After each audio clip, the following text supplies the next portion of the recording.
Well guys, I'm out here at a primitive skills gathering in Kansas with Cecil Hamilton, and brought my niece and nephew with me. They're out here having a good time right now. See him waving in the background, I'm sure, but probably not going to do a lot of filming while I'm here. It's just kind of a more laid-back, relaxing type environment. What I love about Cecil is once in a while you'll get a nugget of information that you just don't get in books anywhere, and you don't hear other people talk about. So he's definitely an elder that has a lot of knowledge, and I'm going to try to soak it up, and been writing a lot of it down in my Write in the Rain notebook that I like carrying around, that some of you have had the privilege to get to see. Just lots of different notes in here. I love this thing. Spot for pencils, and I got a Write in the Rain pen, which I honestly very rarely use. I like it because I can also store some pictures in here. I got pictures of family inside here, so if I ever get what you want to call the lonely bug, I just kind of look at them. I love being around kids, watching them learn, and having fun. It just makes me turn into a little kid. I can remember when I was younger doing exactly what they're doing right now. It's kind of fun when you got some shoals like that to play around, because normally where I live there's nothing like that at all.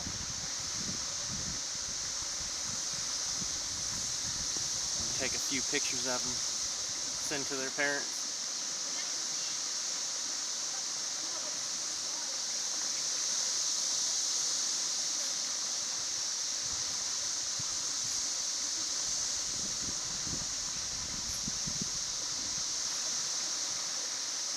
Isn't that a lot of fun?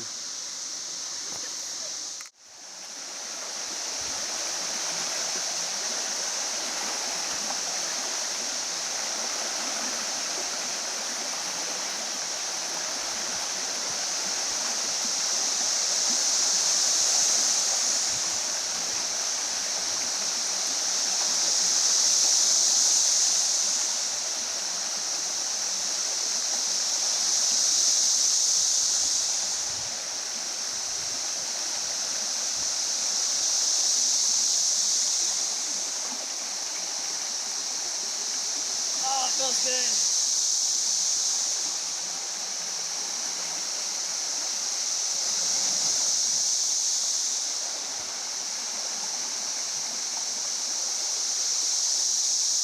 Look at that. Way up through the sky. Isn't that cool?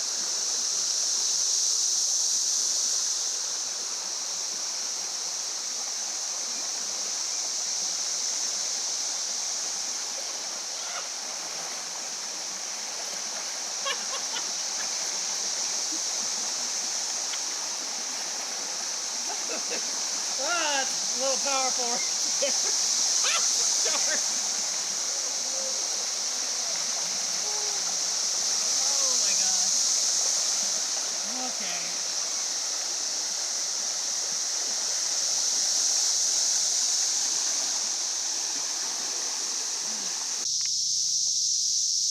Can you guys hear that?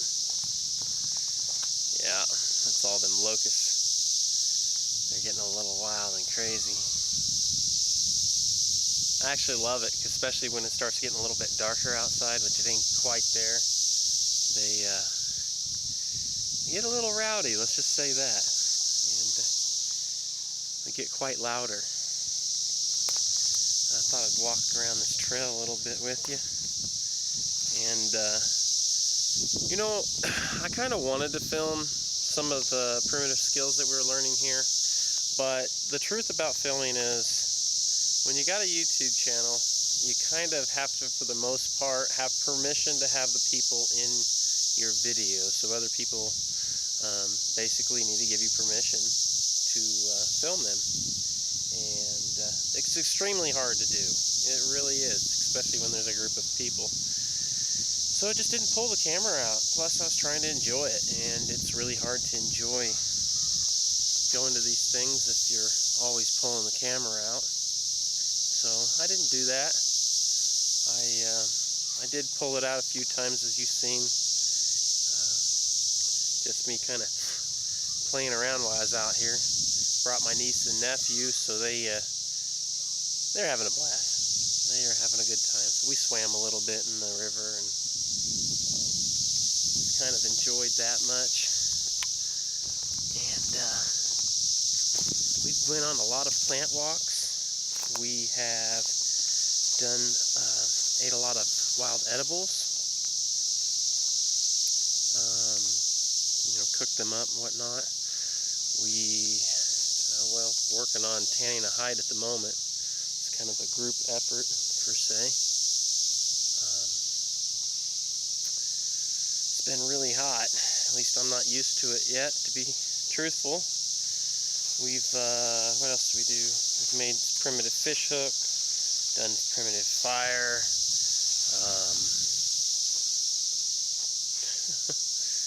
made some bone tools, flint knapping. It's hard to remember all this stuff. It really is. Oh my gosh.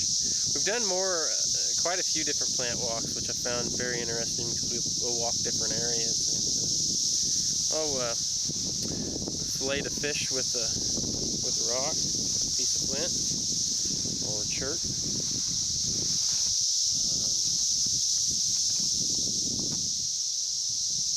We made a fish basket. Yeah, that was pretty cool to show us how to make it. So of course we collected some grapevines. There's just a ton of them down here when you start looking around.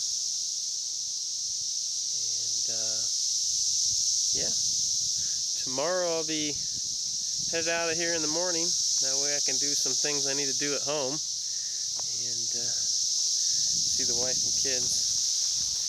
Kids are a little young to stay attentive for this kind of heat out here, staying in a tent. It's been, like I said, it's been awful hot. Don't want to call it to the point of misery, but I've gotten fairly chafed because of it. And that river helped cool me off. I laid down there in it for a little bit. Put my feet in first just to kind of cool off that way and then got in. But yeah, I'll show you guys some of these tricks that I got to see here. I know that a lot of my videos have been doing trips, and I need to work on showing a few skills. I know some of you that watch my channel, that's what you really want to see, so I've probably been disappointing you a little bit, but only live once, and when you have an opportunity to go on a nice trip, it's very enjoyable. I enjoy it a lot because I love seeing new places. I love just going a little bit further and seeing what's around the next bend, what's over the next hill. That's kind of my thing, and you'll see. But hopefully the near future will bring on some more brighter things and exciting things. I know I possibly have a trip planned to Colorado for sure, with buckskin possibly. We'll see if that happens. I definitely want to go back to the mountains. Ever since I've been there, I've been chomping at the bit to get back. But I'll see you guys around. Check out this mullein stalk here. That's just a beautiful stalk flowering out. I love mullein. So soft and fuzzy. You just want to take some and make pillows out of it. I don't know. I know I'm crazy, but oh man, talk about some toilet paper right there. Absolutely. This here, guys, is bergamot, and it's a mint. It has a very strong minty smell to it. And the one thing about mints that you can really see it has opposite leaves. You can see that there. And the stem, if you can tell on camera, is square. absolutely square. So if it's square stems with opposite leaves, and especially if it has that nice minty smell, you can bet sure that that's a mint. Just love the way it smells. I know it's too late in the year right now, but this is a redbud tree. The leaf shape is almost heart-shaped. You can kind of see it there. One thing that usually will distinguish it fairly easily, other than its red buds, but when it's in off-season, are its seed pods. They're fairly paper thin, you can see. It's very brittle right now, but they usually hang on even through into winter, so you can identify it with no leaves a lot of times. But the flowers are very deliciously yummy. Alright, here's one of the last ones I'm going to show, I believe. There's lots more, but this is pepper grass. When the seed heads start to look like they're dyed back, you can collect the little tiny seeds in there, and they're fairly peppery. I sometimes eat the greens just like they are, and they're sort of a sweet peppery taste to them. I enjoy that. Something you can add extra just for a little extra flavor to a wild salad or even one you get at home.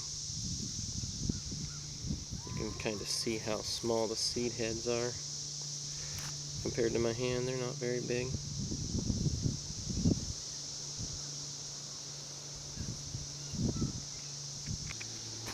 I want you guys to remember as you watch this video, I'm not an expert in plant identification and not going to claim to be. So you guys need to do your own study. Also need to remember that where you are looking and collecting for plants, that there could be pesticides. So be careful. Definitely ditches are usually a bad spot to collect from due to that. You want to be quite a ways away from ditches. Quite often the counties will spray in the ditches to kill weeds, for which we consider edibles. What I like doing is collecting the edibles out of my garden, so I know what was put into it because I don't put pesticides in my garden. And it helps with weeding, so I eat the weeds out of my garden.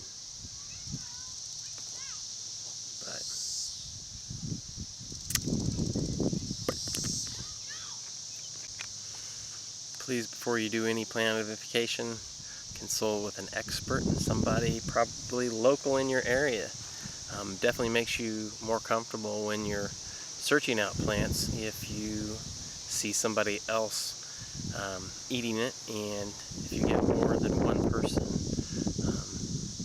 in your area to identify it as such. So you got to study in them books real hard.